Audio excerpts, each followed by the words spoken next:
Sang-ayon ang karamihan sa mga mambabatas sa Kamara na magsagawa ng pagdinig kaugnay sa umano'y manumalyang bentahan ng NFA rice sa mga negosyante.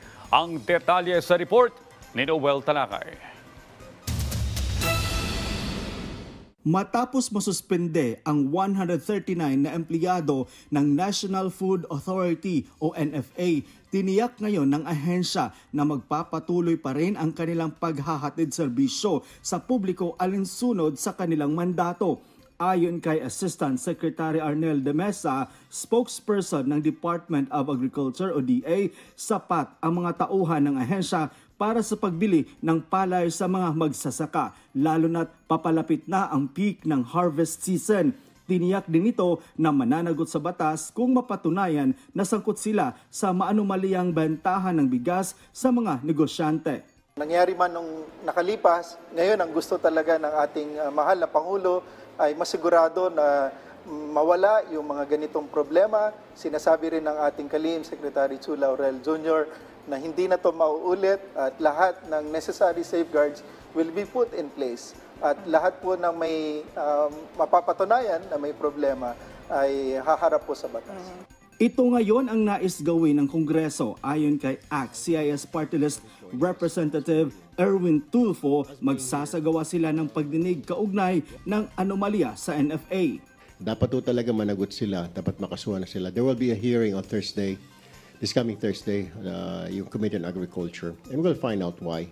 Sinigundahan ito ni Ako Bicol Party List Representative Raul Bungalon. Anya, dapat isama ang lahat ng mga sangkot, pati na ang mga negosyante o mga pribadong individual para maipakita sa publiko na seryoso ang Marcos Jr. Administration sa pagbuwag sa mga korap na opisyal ng mga ahensya ng gobyerno.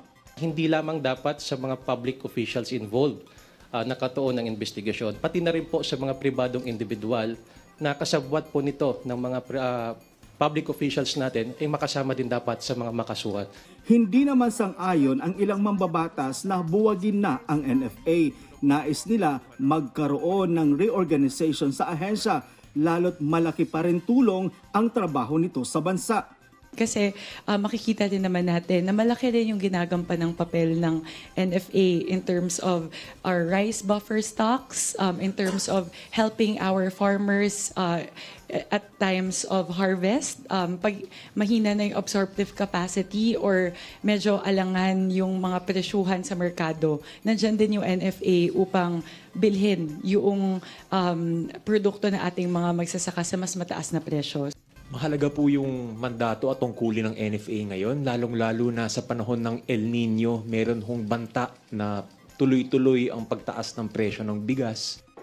Ayon sa ilang kongresista, walang problema sa NFA. Ang may problema ay ang mga opisyal na nakaupo rito. Kaya naman sa gagawin nilang pagdinig, aayusin nila ito para masunod ang mandato ng ahensya.